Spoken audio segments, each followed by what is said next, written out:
तो हेलो मेरे प्यारे बच्चों, तो कैसे हैं आप सभी लोग। मैं हूं रोहित चौहान, आपका अपने प्यारे से यूट्यूब चैनल फिजिक्स हाउस में तहे दिल से स्वागत करता हूं।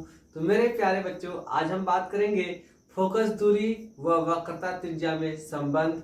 तो मेरे प्यारे स्टूडेंट्स, देखिए ध्यान से, क्लास 10th के लेवल में तो बच्चों इसकी डेरिवेशन तो नहीं है, लेकिन फिर भी बच्चों हम यहाँ पर बच्चों डेरिवेशन करेंगे। फोकस दूरी और वक्रता त्रिज्या में संबंध कैसे आता है। वैसे मैं आपको बता दूं बच्चों, जो फोकस दूरी और वक्रता त्रिज्या में जो संबंध होता है वो होता है भैया फोकस दूरी व वक्रता त्रिज्या में संबंध। ये बच्चों स्मॉल एफ बराबर बच्चों आर बटा के 2 ये होता है मेरे प्यारे स्टूडेंट्स। लेकिन ध्यान है बच्चों, इसके फार्मूले से तो हमारा काम चल जाएगा, लेकिन ध्यान रहे अगर हम लोग इसके डेरिवेशन को बच्चों डिस्कस करते हैं ना, तो देखो ध्यान से बच्चों, डेरिवेशन से बच्चों में बहुत कुछ सीखने को मिलता है।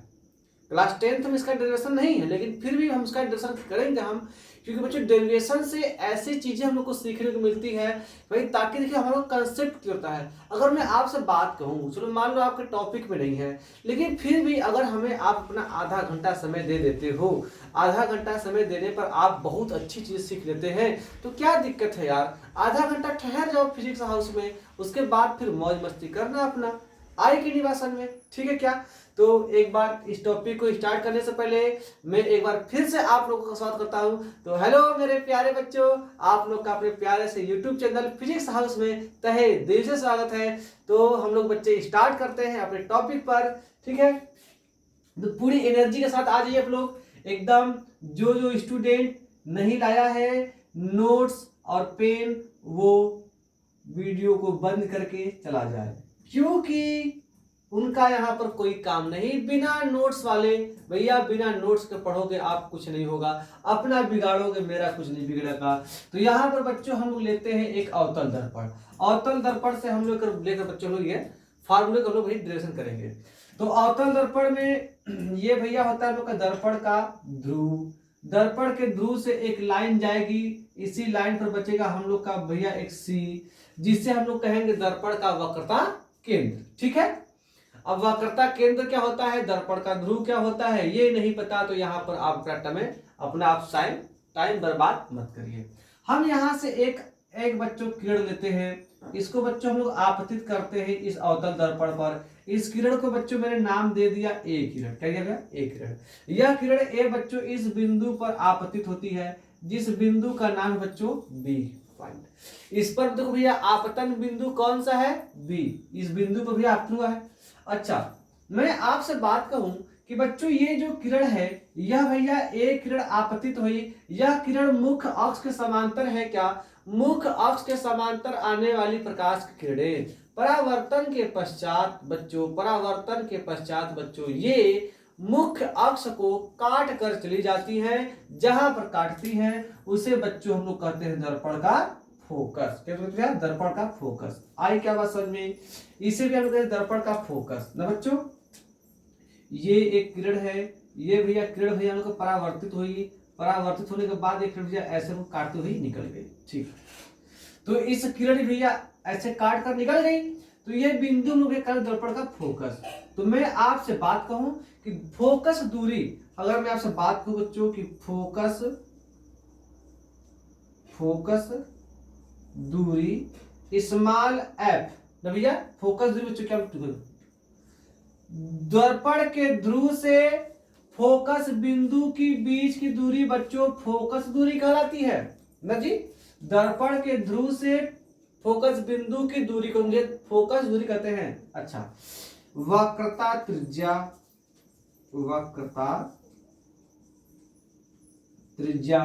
देखो अपने ध्यान से, दर्पण के ध्रुव था वक्रता केंद्र के बीच की दूरी क्या है बच्चों, वक्रता त्रिज्या, मतलब कि पीसी। अब भैया पीसी और पी एफ हम लोग निकाल लेते हैं। तो चिन्ह परिपाटी के अनुसार अगर हम पी से एफ की दूरी बच्चों, अगर हम लोग स्मॉल एफ मान लें, स्मॉल एफ मीटर, और पी से सी की दूरी बच्चों लोग मान ले भैया कैपिटल आर। क्या बच्चों, कैपिटल आर। तो चिन्ह परिपाटी के नियमानुसार ये भैया स्मॉल एफ भी माइनस में होगा और इस कैपिटल आर बच्चों क्या होगा, माइनस होगा। ये बच्चों दो बिंदु हैं, पी से एफ, और ये दो बिंदुओं के बीच की दूरी बच्चों स्मॉल एफ। ये पी से सी बच्चों दो बिंदु हैं, दो बिंदु में स्मॉल और कैपिटल आर बच्चों। तो मैंने इनको निगेटिव लिया है क्योंकि भाई अवतल दर्पण में सभी की सभी दूरियां बाएं तरफ हैं, सभी दूरी कभी हम लोग को एक ऋणात्मक रूप में मिलेंगी। आई क्या बात समझ में? एकदम क्लियर का, वीडियो में कोई डाउट नहीं है, एकदम वीडियो चकाचक चल रही है एकदम अच्छे से, ठीक है। आई क्या बात समझ बच्चों? अब देखिए ध्यान से, हम बात करेंगे भाई, हमें इसी से हमसे रिलेशन निकालना है। अब मैं आपसे बात करूं बच्चों, पराकाश के परावर्तन के नियमानुसार आप जानते हैं एक होती है आपतित किरण, एक होती है परावर्तित किरण। आपतित किरण और परावर्तित किरण के बीच बच्चों, ये देखिए ध्यान से थोड़ा याद करिए आप लोग, ये आपतित किरण, ये आपतन बिंदु, ये परावर्तित किरण बच्चों, मतलब कुछ भी है, ये आएगी ये जाएगी, इनके बीच आपतन बिंदु पर डाला गया लंब बच्चों या अभिलंब। तो बच्चों ध्यान रहे, इस बिंदु पर बच्चों आप अभिलंब डालिए, क्या डालिए? अभिलंब। तो अभिलंब डालने के लिए मैं आपसे बता दूं बच्चों कि जितनी भी वृत्त की त्रिज्याएं होती हैं वो बच्चों अपने परिधि से बच्चों 90 डिग्री का कोण बनाते हैं। क्या बच्चों? जैसे कि ये परिधि केंद्र है, केंद्र से भैया एक त्रिज्या में मिला दे यहाँ पर, तो ये बच्चों जो स्पर्शी है कि नहीं, ये बच्चों 90 डिग्री का कोण बनता है। क्या बच्चों? 90 डिग्री कोण बनता है। तो मतलब क्या है, अगर मैं इस आपतन बिंदु पर अगर मैं एक अभिलंब डालूं बच्चों, तो वो अभिलंब बच्चों इसके बच्चों C से जाएगा। अगर मैं C से एक रेखा मिला दूं बिंदु B पर, तो बच्चों ध्यान देना, B से C क्या होगा? B से C क्या होगा बच्चों? एक हम लोग का अभिलंब बनेगा। जैसे मैंने कहा कि ये केंद्र C, ये बच्चों ध्यान देना, ये वक्रता केंद्र से C हो गया, ये वक्रता पृष्ठ बच्चों। तो वक्रता पृष्ठ की C से दूरी बच्चों क्या होती है भैया? त्रिज्या होती है। और वह त्रिज्या बच्चों उसके परिधि को टच जहां पर करती बच्चों, वहां पर बच्चों एक अभिलंब होती है। मतलब क्या है कि इस आपतन बिंदु का डाला गया अभिलंब बच्चों B से C तक होगा बच्चों, B से C तक होगा। अरे मेरे लल्ला एकदम कंप्लीट बात है कि नहीं? ठीक है, एकदम कंप्लीट सर। मैं इसको साफ कर दूं, थोड़ा टाइम लगेगा लेकिन जो भी आएगा निष्कर्ष निकल के आएगा, ठीक है ना। मैं आपसे बात कहूं कि अगर आप लोग अपना काम ईमानदारी से करते हैं तो अपनी सफलता को आप लेकर चिंतित मत रहा करिए, ठीक है ना। तो आपतित किरण, मैंने कहा आपतित किरण के साथ बना कोण आपतन कोण होता है, परावर्तित किरण के साथ बना कोण परावर्तन कोण होता है। ये बच्चों आपतन कोण I है, ये बच्चों परावर्तन कोण बच्चों R है ना। मैंने कहा कि इस फार्मूले में, इस फिगर में आपतन कोण क्या है बच्चों? ABC, ABC कोण आपतित किरण अभिलंब के बीच बना कोण बच्चों क्या होता है भैया? आपतन कोण होता है ना। तो B से F मत है, ये B से C है, ये इस वाले से ये वाले, तो भैया करूंगा ये कोण I है बच्चों। और परावर्तन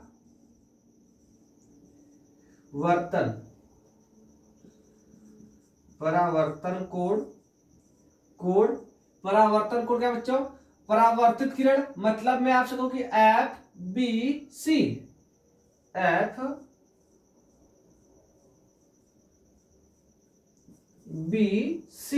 बराबर R है ना बच्चों। FBC एकदम सही बच्चों। अगर मैं आपसे बात करूं बच्चों कि यहां पर एक कोण मैं और बनाऊंगा, इस कोण को मैं नाम दूंगा बच्चों अल्फा, ये वाला कोण बच्चों, इसको मैंने नाम दिया बच्चों अल्फा। क्या नाम बच्चों? अल्फा मैंने नाम दिया इसको, ठीक है। अब इसको ध्यान दीजिएगा, ठीक है क्या। अगर मैं आपसे बात कहूं बच्चों कि इस कोण को मैं नाम दूं कोण BCF बराबर अल्फा, क्या बच्चों? ये एक अल्फा कोण है, ये अल्फा कोण है। तो ये कोण बच्चों मैं आपसे कह दूं बच्चों ध्यान रहना, अगर मैं AB जो लाइन है, ये A से B वाली जो लाइन है और C से P वाली जो लाइन है, ये बच्चों एक दूसरे के समांतर है क्या? बोलो ध्यान से बच्चों, एक दूसरे के समांतर है क्या? ये बच्चों पॉइंट B है क्या? ये बच्चों पॉइंट C है क्या? आई क्या बात समझ में? ये मैं आपसे बात कहूं कि यहां वाला कोण बच्चों आई है क्या, देखो इस फिगर से मिलाओ, एकदम सही सही है ना। ये वाला कोण बच्चों अल्फा है क्या। मैं आपसे बात कहूं कि एकांतर कोण के नियम से, एकांतर कोण से बच्चों कोण आई बराबर कोण अल्फा होगा क्या लल्ला, होगा क्या भाई। देखो ध्यान से बच्चों, समांतर ये दोनों रेखाएं हैं, समांतर भी अगर ऐसे कोई काटते भाई तो यहां पर जो कोण बनता है बच्चों वही कोण बच्चों यहां बनता है। मेरे ख्याल से बच्चों एकदम क्लियर है क्या, ठीक है ना। मैंने कहा ना कि आप एकदम कंप्लीट करके जाओगे, थोड़ा टाइम दे देना यार, थोड़ा टाइम दे दो यार। देखो ध्यान से, कोई भी मैंने आपको काम दिया और वो आप काम नहीं किए, इसका मतलब कि ये नहीं कि आपसे काम, वो काम मान लीजिए मैंने आपको कोई काम सौंपा, वो काम आपसे नहीं हो पाया बच्चों, आपसे काम हो नहीं पाया है, आपने काम को किया नहीं है, आपने काम को किया नहीं है। ये डेरिवेशन अगर आप पढ़ रहे हैं, आपके 10 में नहीं है, लेकिन सोचो बच्चों थोड़ा लेवल उठाओ या अपना यार, थोड़ा लेवल आप लोग अपना उठाओ, ठीक है ना। क्यों, कब तक 10 तक, हमें 10 तक ही पढ़ना है, 10 के आगे नहीं पढ़ना है क्या। तो चीजों को समझो, डीप नॉलेज रहेगा बच्चों, तभी आपको अगर काबिलियत है तो कामयाबी झक मार के आएगी। बाबा रणछोड़ दास सामल दास छांझड़ ने कहा था, है जी ना, पता ठीक है। तो ये 3 इडियट का डायलॉग है भाई, कामयाबी आपके अंदर आएगी तभी अगर आप काबिल होंगे, काबिल है तो कामयाबी झक मार के आएगी, ठीक है ना। तो बच्चों ध्यान देना, अब इस प्रकार और कोण आई बराबर कोण आर बच्चों परावर्तन नियम से मैं बता कि परावर्तन के नियम से कोण आई बराबर कोण आर। अब बच्चों कोण आई बच्चों कोण अल्फा इंडियन है, तो कोण बराबर कोण अल्फा, कोण अल्फा, तो मतलब ये तीनों कोण बच्चे क्या बच्चों बराबर हो गए। अच्छा, अब मैं बच्चों इसमें एक त्रिभुज लूंगा, मैं एक त्रिभुज लूंगा, इसमें एक त्रिभुज सी बी एफ में, त्रिभुज सी बी एफ में बच्चों देखना ध्यान से, ये कोण ये कोण ये कोण, ये कोण बच्चों आर, ये कोण बच्चों अल्फा। जिस त्रिभुज की 2 कोण बराबर होते हैं उनकी 2 भुजाएं भी बराबर होती हैं, मतलब ये सी है, ये बी है, ये एफ है ना बच्चों। देखना मैंने काट कर यहां पर निकाल रखा है, ये सी से बी वाली लाइन, ये सी से एफ वाली लाइन और ये एफ से बी वाली लाइन। बच्चों ध्यान देना, अगर 2 कोण बराबर है बच्चों, ये वाला आर कोण है, ये वाला आर कोण है, ये वाला बच्चों अल्फा कोण है, 2 कोण बराबर तो 2 भुजाएं भी बच्चों बराबर है ना। तो मैं आपसे बात को भैया, ये त्रिभुज क्या, ये त्रिभुज समबाहु त्रिभुज है, समबाहु के नियम से ये बच्चों सही समद्विबाहु त्रिभुज, समद्विबाहु त्रिभुज, ऐसा त्रिभुज जिसकी 2 भुजाएं तथा 2 कोण बराबर होते हैं, समद्विबाहु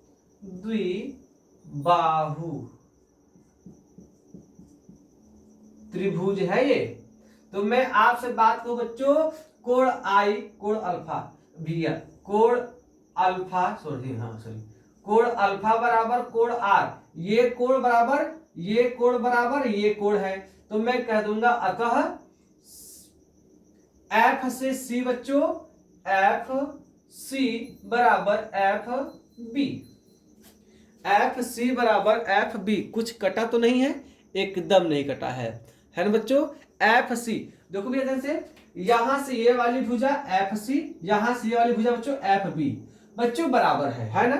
अब देखो ध्यान देना बच्चों, यहां पर हम लोग एक टॉपिक थोड़ा ध्यान देंगे, मुझे बच्चों जो एफ से बी है, एफ से बी बराबर है एफ से सी के, ये तो समबाहु त्रिभुज के नियम से, समद्विबाहु त्रिभुज के नियम से, समद्विबाहु त्रिभुज जिसकी 2 भुजाएं बराबर हैं उसके 2 कोण बराबर हैं बच्चों। यहां पर मैं अब एक थोड़ा सा प्रोसेस को मैं थोड़ा सा मैं जबरदस्ती करूंगा, जबरदस्ती मतलब क्या है कि उस पर मुझे करना पड़ेगा। मुझे करना क्या है भाई कि ये जो एफ से बी तक की जो लाइन है, इस लाइन को बच्चों मुझे एफ से पी तक के लाइन को बराबर करना पड़ेगा। वो क्यों करना पड़ेगा बराबर? अगर मैं आपसे बात कहूं कि बिंदु बी है, बिंदु बी को अगर मैं थोड़ा और नजदीक लाऊं, एकदम बिंदु पी के निकट, तो देखना ध्यान बच्चों, मतलब कि यदि बिंदु बी बिंदु पी के अत्यंत निकट हो, मतलब क्या भैया, इसको हम लोग बात करते हैं छोटे द्वारक का, मतलब कि जो दर्पण है वो बहुत छोटा छोटा द्वारक का है। मतलब द्वारक का मतलब क्या भैया, ये जो चीजें आप भाई बहुत छोटा दर्पण, क्या बच्चों बहुत छोटा दर्पण हो, मतलब क्या बिंदु बी बच्चों बिंदु पी के निकट होगा। तो मैं आपसे बात करूं बच्चों की जब बिंदु बी, जब इसे मान लिया भाई हम लोग का एफ है, ये बच्चों हम लोग का पी है, अब इसी के निकट बच्चों मैं आपसे ले लूं एक बिंदु बी, ध्यान से, ये बच्चों बिंदु बी, ये बच्चों बिंदु बी, ये बिंदु बच्चों पी, ये ध्यान रखा। तो मैं आपसे बात, ये एफ है, तो ऐसी कंडीशन में एफ से बी और एफ से पी भैया लगभग बराबर है कि नहीं? तो हम कह सकते हैं अत्यंत निकट होगा, तो मैं कहूंगा बच्चों की एफ बी बराबर एफ पी। ये बच्चों समीकरण नंबर 1 आप लोग कर लेना, ये बच्चों समीकरण नंबर 2। अब देखना ध्यान से कि समीकरण 1 में ध्यान से, इसको मैं ऐसे भी लिख सकता हूं, इसको मैं एफ पी बराबर के एफ बी भी तो कह सकता हूं बच्चों, समीकरण नंबर 2। ऐसा मैंने क्यों किया? क्योंकि एफ बी इसके भी राइट साइड में, एफ बी इसके भी राइट साइड में, तो हमारे सब आसानी हो को कर लो भाई, तो अच्छे से समझा पाएंगे हम। मतलब क्या है, एफ बी अगर अत्यंत निकट आ जाएगा यहां पर तो बच्चों, तो हमें ऐसा केस मिलेगा, मैं इसको क्यों बता रहा हूं, ये हम लोग का एफ पी है और यहीं पर मैं बी कर दूं तो बच्चों ये हो गया एफ बी। तो एफ बी की दूरी एफ पी से दूरी के बराबर हुई, ध्यान दे दो, ठीक है बच्चों ना। तो मतलब क्या है बच्चों, ध्यान देना आप कि जब ये दोनों दूरियां भाई बराबर हैं, तो इस समीकरण का जब दायां पक्ष बराबर एफ बी, इसका भी दायां पक्ष बच्चों बराबर एफ बी, तो क्या बच्चों मैं कह सकता हूं अतः एफ पी बराबर के एफ सी, समीकरण नंबर 3 बच्चों, समीकरण नंबर 3। मतलब क्या है कि ये जो एफ पी है बच्चों, ये वाली दूरी और ये जो एफ सी है बच्चों, ये वाली दूरी बच्चों बराबर हो गई। आई नहीं बात समझ में? मतलब क्या है कि P व C के ठीक बीच में बिंदु F है, तभी P से F की दूरी और F से C की दूरी बराबर हो गई क्या? देखिए ध्यान से, तो आई नहीं बात समझ में क्या? ठीक है ना। अगर बच्चों, अगर मैं अब आपसे बात कहूं कि ये जो, हाँ भाई, जो P से C की दूरी है, अतः दर्पण की वक्रता त्रिज्या पी सी बराबर P F plus P F C. देखो बच्चों ध्यान से, मैं आपसे बात कहूं बच्चों की वक्रता त्रिज्या यहां से यहां तक की दूरी क्या है बच्चों, कैपिटल आर है क्या भैया, और मैं पी से एफ की दूरी को मैंने क्या मान लिया है, स्मॉल एफ माना है क्या। तो देखो ध्यान से, ये वाली दूरी पी से एफ की जो दूरी है बच्चों, ये दूरी बच्चों दो खंडों में बटी है, एक पी से एफ बटी है और एक एफ से सी बटी है। तो मैं कहूंगा कि पी से सी बराबर पी से एफ प्लस एफ से सी, वही बात मैंने लिख रखा है। तो मैं अब आपसे बात कहूं, ये जो बच्चों देखो ध्यान से, जो एफ सी है बच्चों, F C implies that FC बराबर PF ना बच्चों। देखो ध्यान से, तो ये जो FC है कि नहीं, यह बच्चों PF के बराबर है क्या, तो मैंने कह दिया कि FC बराबर PF। तो यहां पर बच्चों में PF लिख दूं, PC बराबर PF प्लस PF। तो बच्चों C बराबर 2PF। आई क्या बात समझ में? अब बच्चों P से C मैंने दूरी क्या मान रखा है भैया?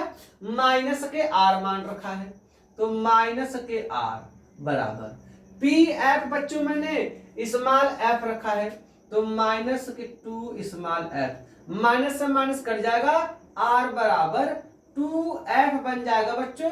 ये मिल जाएगा हम लोग को, या फिर यहां से स्मॉल f बराबर R/2 मिल जाएगा हमें। मेरे ख्याल से बच्चों एकदम कंप्लीट हो गया।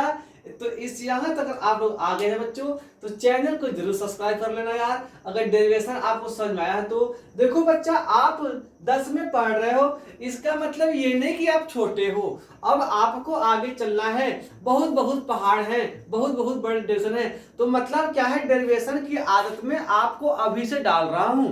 फिजिक्स पढ़ना है तो इससे बच्चों लब हो जाएगा धीरे धीरे, अगर आप करते रहेंगे तो, ठीक है ना।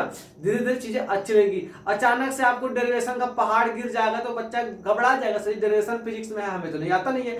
तो पहले से हम उसको आप लोग को इसका मैं आपको आदत डालने का प्रयास कर रहा हूं ताकि आपका इसमें इंटरेस्ट आए। देखो ध्यान से बच्चों, हम पढ़ रहे थे इसमें हम लोग एकांतर कोण का हमारा काम पड़ गया, समबाहु समद्विबाहु त्रिभुज का हमारा काम पड़ गया, समांतर रेखाओं का हमारा काम पड़ गया, बहुत सारी चीजें हमें पढ़ी बच्चों, बहुत सारी चीजें पढ़ी। एकदम कंप्लीट है क्या? मैं आपसे एक एक चीज कह दूं बच्चों, एकदम कंप्लीट है बच्चों, ध्यान रहे ना। तो यहां तक बच्चों आपने वीडियो देखा, बहुत बहुत धन्यवाद। ओके, जय हिंद।